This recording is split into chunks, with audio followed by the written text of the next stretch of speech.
Quem irá financiar o agronegócio brasileiro?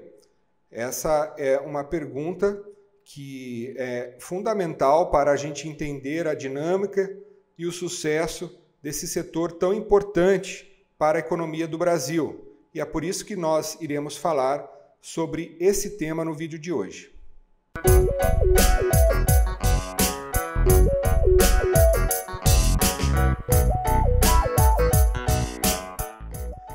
O agronegócio ele possui uma alta dependência de crédito para que possa ter o seu funcionamento. Isso porque nós temos uma atividade com uma alta sazonalidade, já que o produtor rural precisa realizar um grande investimento ali no seu plantio da sua lavoura, no desenvolvimento da sua atividade agrícola ou da sua atividade pecuária, e terá o seu retorno, terá os seus frutos econômicos da sua atividade apenas alguns meses ou, em algumas atividades, até mesmo anos após esse investimento inicial que ele realiza na sua atividade. É por isso, então, que o crédito ele é tão importante, o crédito ele é fundamental para o sucesso do agronegócio brasileiro.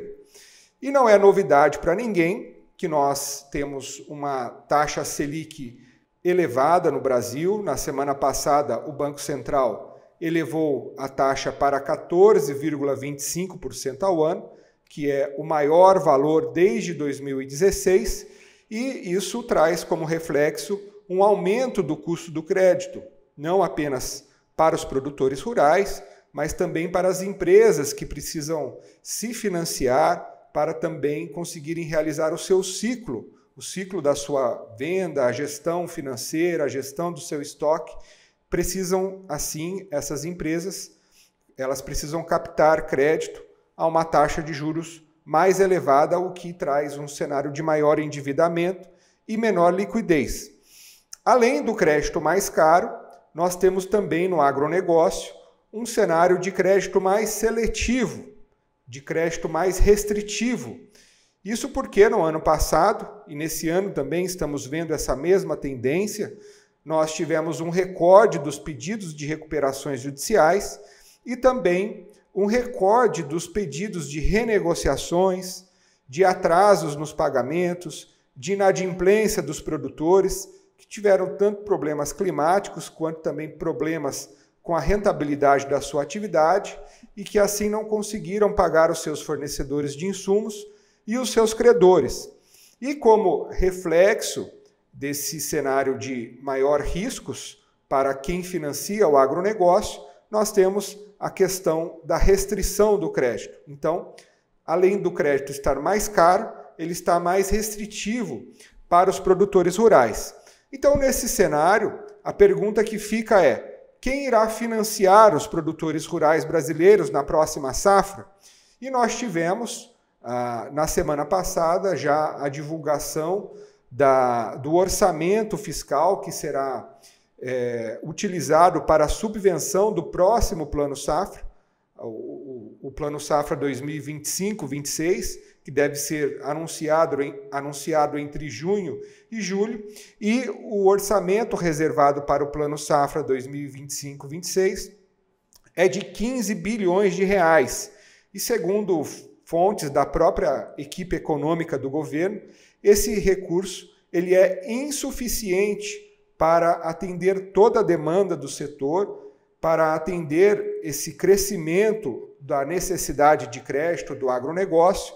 Então, por isso, nós não podemos contar que o Plano Safra será um protagonista, que ele será um responsável por atender a essa necessidade, a esse aumento da demanda.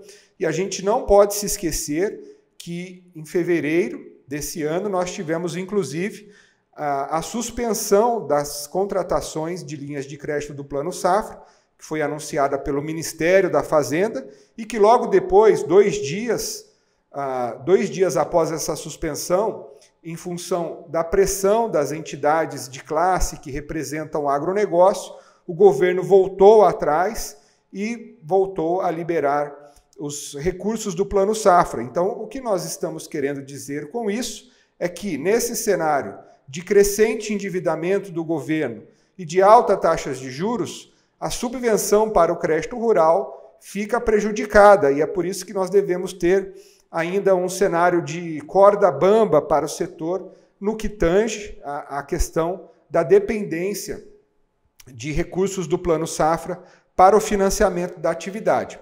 Agora, para a gente entender também o que tem acontecido, porque se o Plano Safra ele está mais difícil, ele está menor para financiar o produtor, quem tem assumido esse papel no financiamento para os produtores rurais? E para a gente responder a essa pergunta, eu quero utilizar os números do Boletim de Finanças Privadas do Ministério da Agricultura, que foi divulgado agora em março, esse boletim, e lá nós temos alguns números que são muito importantes e que nos ajudam a entender o que tem acontecido. Quando nós olhamos o período de julho do ano passado até fevereiro desse ano, nós temos um aumento de 68% do registro de CPRs em comparação ao mesmo período do ano anterior. Nós chegamos ao volume de 269 bilhões de reais dessas CPRs registradas nesse período entre julho de 2024 e fevereiro de 2025. Então, isso representa esse aumento de 68%. E vale lembrar que a CPR ela pode ser utilizada em duas modalidades. Nós temos a CPR com liquidação física, ou seja, a cédula de produto rural com liquidação física, que é utilizada nas operações de barter, que são aquelas operações de troca de insumos pela produção futura, e que é muito utilizada na cadeia da soja, do milho, do algodão. Nós tivemos também aumento das operações de barter para o café esse ano, e essas operações são utilizadas dessa forma, principalmente pelas empresas de insumos que fornecem os fertilizantes, os defensivos e as sementes e outros insumos, né, para os produtores rurais. E nós temos também uma segunda modalidade de CPR, a cédula de produto rural, que é a CPR com liquidação financeira, que também é utilizada por algumas cooperativas, mas principalmente também pelas instituições financeiras que financiam o agronegócio. Então, nesse período, nós tivemos esse aumento de 68% dos registros de CPRs. Isso demonstra que as empresas de insumos, que o capital privado, e é importante a gente lembrar que muitas dessas CPRs, elas também são oriundas de recursos que são obtidos no mercado de capitais.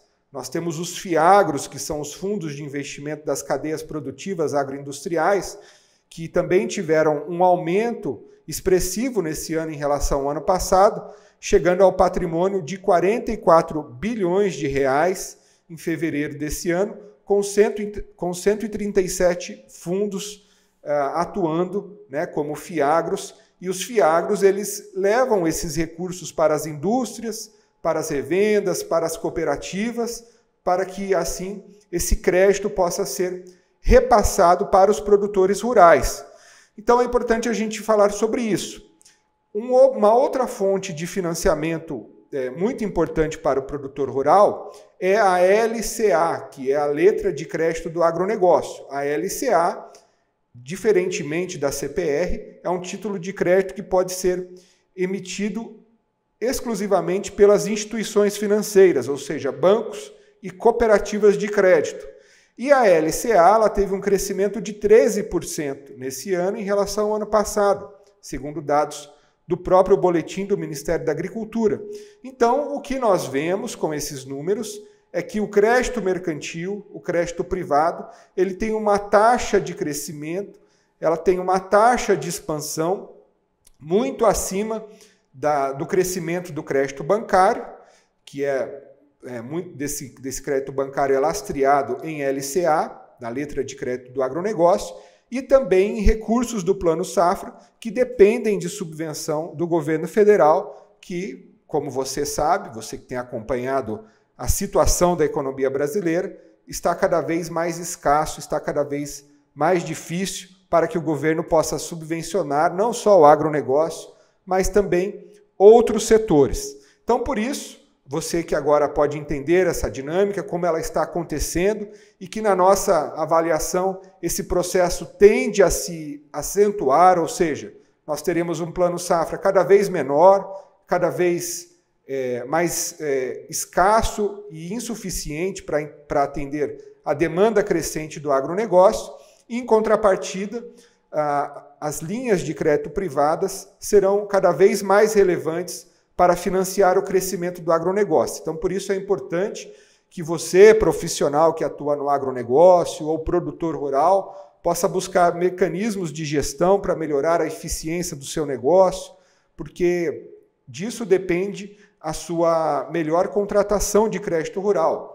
E você que é um profissional que atua na área de crédito, que atua na área de cobrança do agronegócio e quer aprender mais como avaliar o risco do crédito do seu cliente, como formalizar uma garantia, você deve conhecer o nosso curso de gestão de riscos de crédito no agronegócio. É um curso que está no mercado há mais de 5 anos e que já formou mais de 900 profissionais. Então você pode entrar no nosso site, pode contratar aí para a sua empresa, para que a gente possa realizar esse treinamento, essa atualização das melhores práticas de gestão de riscos e de crédito para o agronegócio. Então é isso, nós agradecemos pela sua atenção e até o nosso próximo vídeo.